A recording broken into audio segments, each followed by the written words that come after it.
Bonjour et bienvenue dans ce deuxième module du sixième chapitre du cours de mécanique des fluides. Dans le sixième chapitre, nous traitons des bilans. Nous avons traité en 6.1 des bilans de masse et nous allons maintenant traiter dans ce deuxième module des bilans de quantité de mouvement lorsque l'écoulement est dominé par les effets visqueux. Nous allons en particulier traiter d'un écoulement très connu, un écoulement canonique, un véritable archétype qui est l'écoulement de Poiseuil, c'est-à-dire l'écoulement dans une conduite de section circulaire. C'est un écoulement qui a été décrit par Poiseuil, qui était en fait médecin et qui s'intéressait au XIXe siècle, donc autour de 1840, à l'écoulement dans les artères et dans les veines. Pour rentrer dans le vif du sujet, je vous pose désormais un quiz dont nous trouverons la réponse et dont nous pourrons justifier la réponse à la fin de ce module, mais que je vous demande d'essayer de résoudre afin de développer votre intuition sur les écoulements de Poiseuil. Nous considérons donc un tube de section R et nous souhaitons le remplacer par une collection de tubes de rayons tout petits par rapport à R petit a. Et la question que l'on se pose est la suivante. Est-ce que le gradient de pression à appliquer pour faire s'écouler le fluide à travers ce réseau de capillaires est plus grand, plus petit ou beaucoup plus grand? Alors, la première suggestion suppose que le gradient de pression à appliquer est R sur A à la puissance 4 fois plus grand. La deuxième, que le gradient de pression est plus petit. Et le troisième, qu'il est simplement R sur A, c'est-à-dire le rapport des rayons des capillaires à la puissance 2 fois plus grand. Nous verrons donc la réponse à la fin de ce module. Voici les hypothèses que nous allons faire pour résoudre ce problème. Nous allons donc considérer l'écoulement dans un conduit circulaire. Nous allons supposer que l'écoulement est indépendant du temps, ce que l'on appelle un écoulement stationnaire. Nous allons aussi supposer qu'il est indépendant de la direction de l'écoulement, X, la direction longitudinale, axiale, ce que l'on appelle à ce moment-là une hypothèse d'écoulement parallèle, c'est-à-dire que l'écoulement est le même à différentes positions amont et aval, qu'on l'on appelle pleinement développé. Et nous allons aussi supposer qu'il est indépendant de θ. Ceci est une hypothèse, nous supposons que l'écoulement ne dépend pas de l'azimut, et donc il est axisymétrique. Sous ces conditions, le champ de vitesse U, qui est, je le rappelle, un vecteur à 3 dimensions de l'espace, s'écrit dans ce système de coordonnées orthoradiales x et r de la forme suivante. Il y a une fonction qui ne dépend que de petit r, petit u de petit r, orientée dans la direction EX. C'est-à-dire que l'écoulement est unidirectionnel, il ne s'écoule que dans la direction axiale, et le profil de vitesse dépend exclusivement de la variable r, puisqu'il ne peut pas dépendre de x, de θ, ni de t. Donc voici les hypothèses simplificatrices dans lesquelles nous allons nous placer, afin d'obtenir une solution. Et c'est un sujet qui reste d'actualité, de savoir si la solution que nous allons déterminer est effectivement celle qui est observée expérimentalement, en particulier lorsque les effets d'inertie deviennent importants. Mais au moins, nous aurons eu le mérite de découvrir une solution des équations de la mécanique des fluides.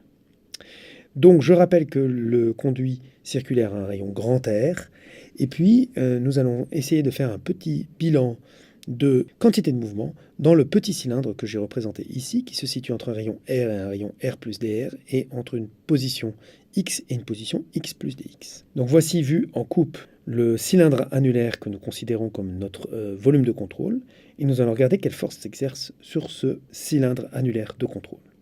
Nous avons d'une part les forces de pression. Donc à gauche s'exerce la pression P de X et de R fois 2πr dr, 2πr dr étant la surface de ce petit anneau. Et puis à droite s'exerce moins P de X plus dx, puisque ici la pression étant X plus dx, toujours de R fois 2πr dr, qui est toujours la section. Donc si je fais un développement limité de P de X plus dx RdR, j'obtiens que ceci est égal à moins P, bien sûr, de X, nous avons déjà fait ça au cours précédent, plus du coup dp dx, dérivée partielle par rapport à x, dx. Voilà, bien sûr le tout toujours en R, 2πr dr. Donc en simplifiant ce terme avec celui-ci, il me reste moins dp dx, 2πr dr dx.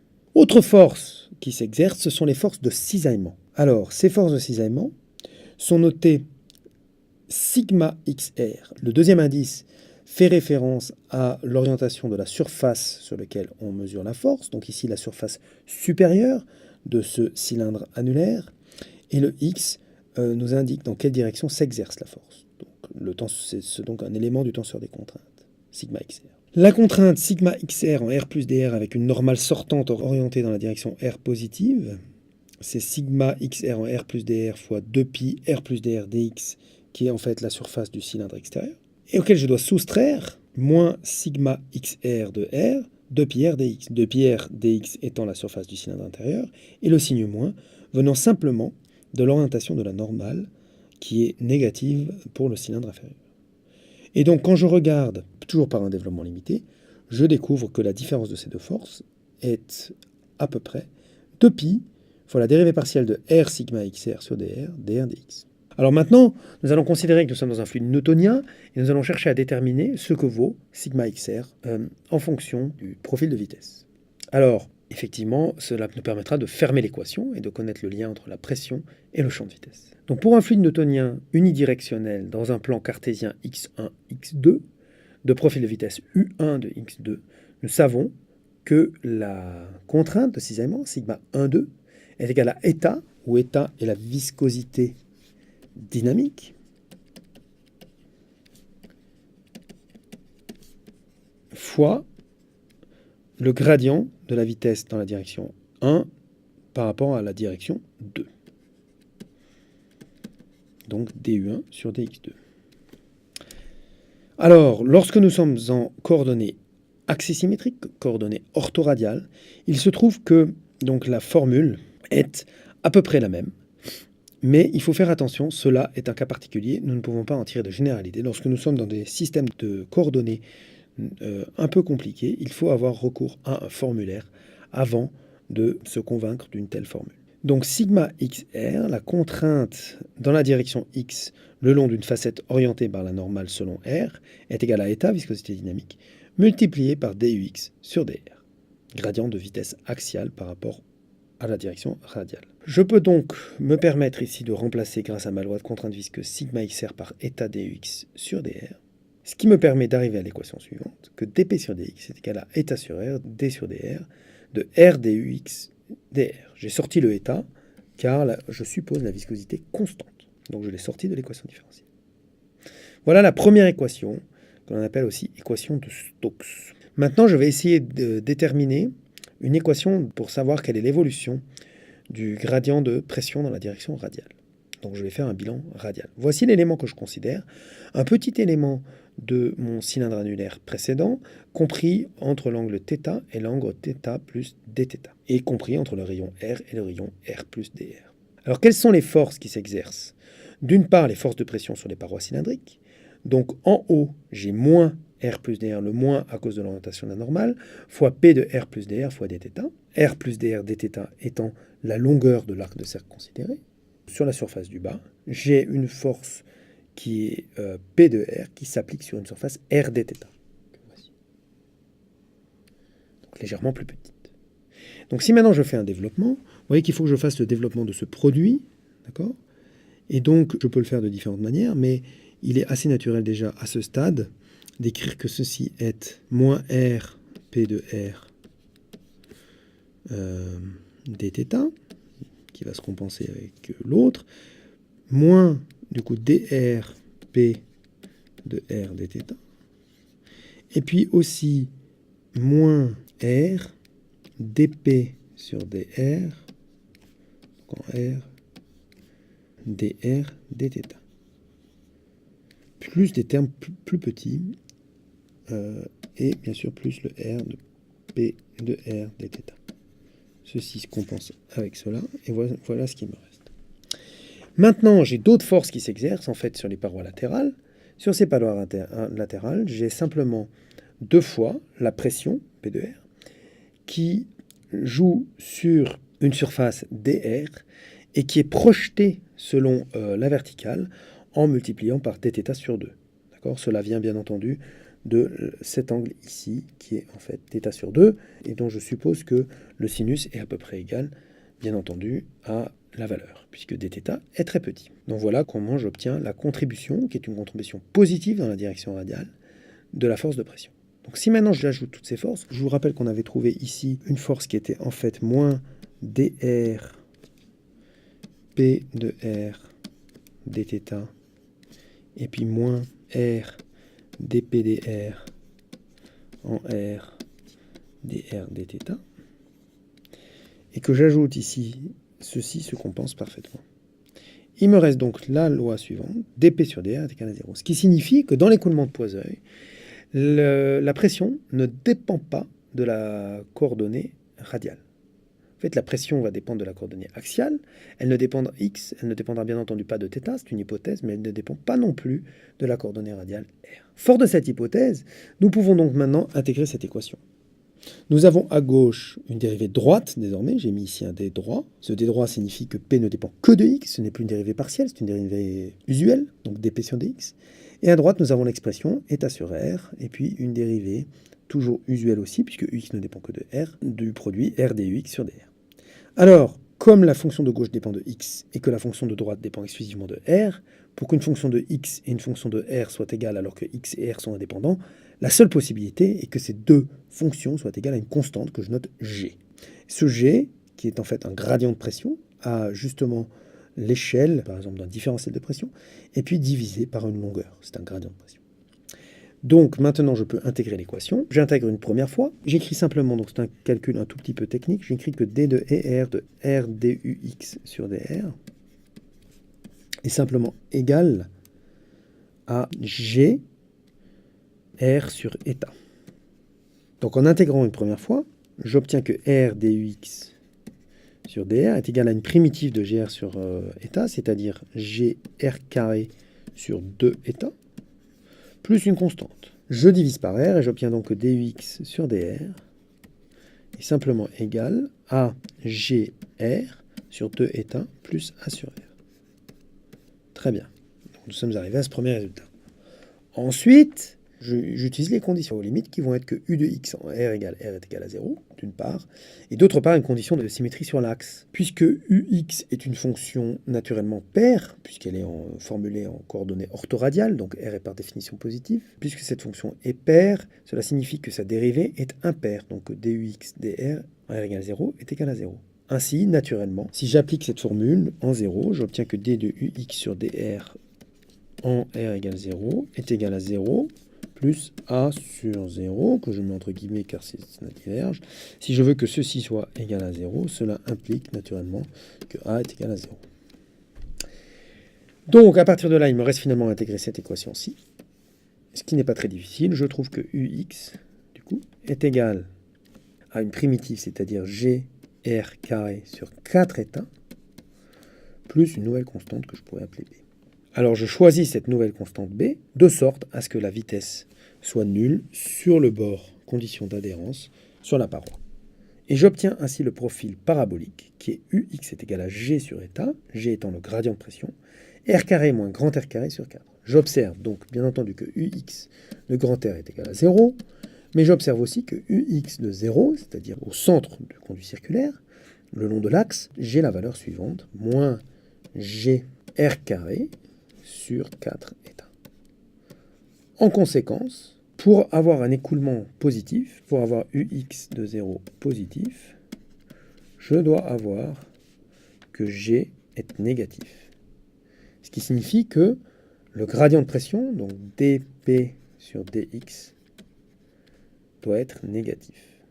Donc que la pression décroît lorsque x croît. Et ça, c'est l'expérience familière du château d'eau. Nous savons tous que pour faire couler de l'eau à travers un tuyau, il faut avoir en amont une surpression et en aval une dépression, sinon ça ne coule pas. Procédons maintenant à la vérification dimensionnelle de cette expression. Nous allons vérifier que les unités du membre de gauche et du membre de droite sont cohérentes. Quelles sont les unités du gradient de pression G ? Eh bien, ce sont simplement donc des pressions, donc des newtons par mètre carré, et le tout encore divisé par des mètres pour faire un gradient, donc des newtons par mètre cube. Quelles sont les unités de la viscosité, état ? C'est une viscosité dynamique, ce sont donc des newtons par mètre carré, c'est-à-dire des pascals, que je multiplie par des secondes. Ainsi, la dimensionnalité de l'expression G R carré moins R2 sur 4 états, eh bien, ce sont des newtons par mètre cube, divisé par des newtons par des mètres carrés, et j'ai ici en bas des secondes. Et je remultiplie le tout par des mètres carrés. Et il me reste donc les newtons s'en vont, les mètres cubes se simplifient, des mètres par seconde. ce qui est bien une vitesse. Ainsi, cette formule est dimensionnellement correcte. Donc maintenant, la dimensionnalité de la formule vérifiée, je peux vérifier les signes. Et comme je l'ai dit, si G est négatif, la pression à la sortie du tube est inférieure à la pression à l'entrée du tube, et donc il est naturel que X soit positif. Le profil est parabolique, et cela me permet de répondre au quiz du module numéro 1, à savoir que parmi ces trois profils, le premier profil est invalide car il y aurait un glissement à la paroi, ce qui n'est pas possible car il y a adhérence à la paroi. Le tube n'est pas en mouvement, donc la paroi du tube est à vitesse nulle, donc l'écoulement doit être à vitesse nulle à la paroi. La deuxième solution n'est pas physique car ceci n'est pas un parabole mais un arc de cercle. En particulier ici la pente est nulle, la dérivée ici de la fonction est nulle, alors que voici ici un profil parabolique avec une pente finie. En fait, cette pente finie est importante car c'est cette pente finie qui exerce un cisaillement non nul sur la paroi. Bon, maintenant que nous avons le profil, nous pouvons l'intégrer pour déterminer le débit. Donc ceci n'est pas très difficile. Nous allons simplement écrire que Q est l'intégrale donc entre 0 et R de UX RdR. Et je multiplie par 2pi à cause de l'axisymétrie. Alors si je fais cette intégrale, j'obtiens que c'est l'intégrale entre 0 et R, donc de R cube. Alors bien sûr, c'est un 2pi G sur état. J'ai du R cube, donc on peut sortir même le 4. R cube moins R carré, R, le tout dr. Alors commençons par le R cube. Une de ces primitives, donc c'est 2pi G sur 4 états. Sa primitive, c'est R4 sur 4. D'accord, à prendre bien entendu entre 0 et R. Et puis ici, c'est moi en fait R2 sur 2. Toujours à prendre entre 0 et R. Alors, ces quantités-là valent 0 en 0, et en R, elles valent 2pi, du coup, bien sûr, G sur 4 états, R4, et j'obtiens 1 quart moins 1 demi, c'est-à-dire moins 1 quart. Voilà. Alors, ce 2 se simplifie avec ce 2, et ma formule finale, c'est moins G fois pi sur 8 états, R4. Donc le débit est égal au gradient de pression multiplié par pi R4 divisé par 8 états. Et vous observez ici une relation très importante. Disons, à gradient de pression fixé, le débit qui peut passer à travers un tuyau est proportionnel au rayon de ce tuyau à la puissance 4. C'est une puissance très élevée. Ça signifie que le débit est très faible lorsque R, le rayon, est petit, et qu'inversement, si le rayon est grand, le débit peut être très très fort. Quant à la vitesse moyenne, elle peut être simplement définie par U bar, qui est telle que le produit de la surface pi r carré, qui est la surface, la section du cylindre multipliée par U bar, est égal à Q. Et je découvre du coup que U bar est égal à U max sur 2. En moyenne, si ceci est U max, eh bien, tout se passe comme si j'avais, en fait, même si ici c'est assez mal représenté, U bar qui est égal à U max minimum sur 2, c'est-à-dire U en R égale 0 sur 2. Voilà, en fait, on peut réaliser un équilibre global des forces sur la totalité du tuyau, compris entre 0 et grand L. Donc les premières forces sont les forces de frottement à la paroi. Mon système, mon volume de fluide, donc subit des forces qui sont créées par la paroi. Et donc les parois créent une force qui est égale à la circonférence de pi r, qu'il faut multiplier par grand L pour avoir la circonférence totale du cylindre, que je multiplie par la viscosité, puis que je multiplie par le cisaillement à la paroi, c'est-à-dire en R égale grand R. Alors, les autres forces qui s'exercent sont les forces de pression, qui sont simplement égales au différentiel de pression G, puisque c'est la grande pression que multiplie L, multiplié par la section du cylindre, pi R carré. Comme j'ai UX qui est égal à G sur état R carré moins grand R2, j'ai bien sûr DUX du coup sur DR qui est égal simplement à G2GR sur 4 états. Et donc bien entendu, DUX du coup sur DR en R égale grand R est égal à 2G grand R sur 4 états. Ainsi je peux remplacer et je trouve ici 2 pi état R L, 2 grade P sur L, 4 état R. Le 2 et le 4 s'en vont. le L et le L s'en vont, le état s'en va, et il me reste delta P pi r carré, qui est aussi égal à delta P pi r carré. J'observe donc que mon système fluide est en équilibre, avec des forces de pression qui compensent exactement la force de frottement à la paroi. Donc maintenant, nous pouvons revenir sur notre quiz initial et savoir ce qui se passe lorsque je remplace un tube de section R par une collection de tubes de rayon plus petits que A, beaucoup plus petits que R. Eh bien, il se passe la chose très simple suivante. J'ai en fait un débit à travers mon grand tuyau qui est pi R4 sur 8 états delta P sur L.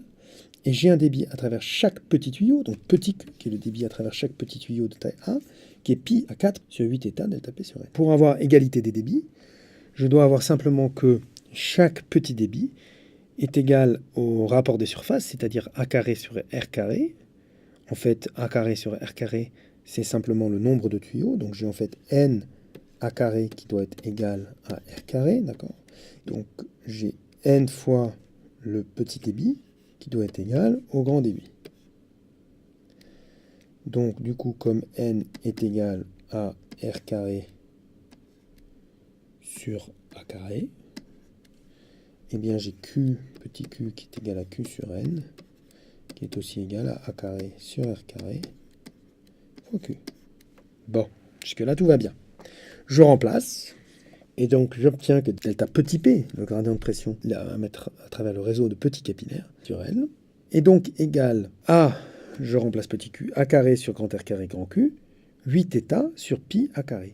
Et en simplifiant les A, je trouve que c'est justement R carré sur petit A carré, delta P sur L.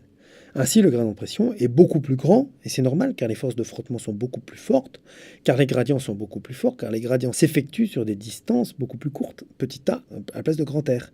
Et donc le gradient est beaucoup plus fort. Ainsi, le gradient de pression à exercer est R carré sur A carré fois plus grand.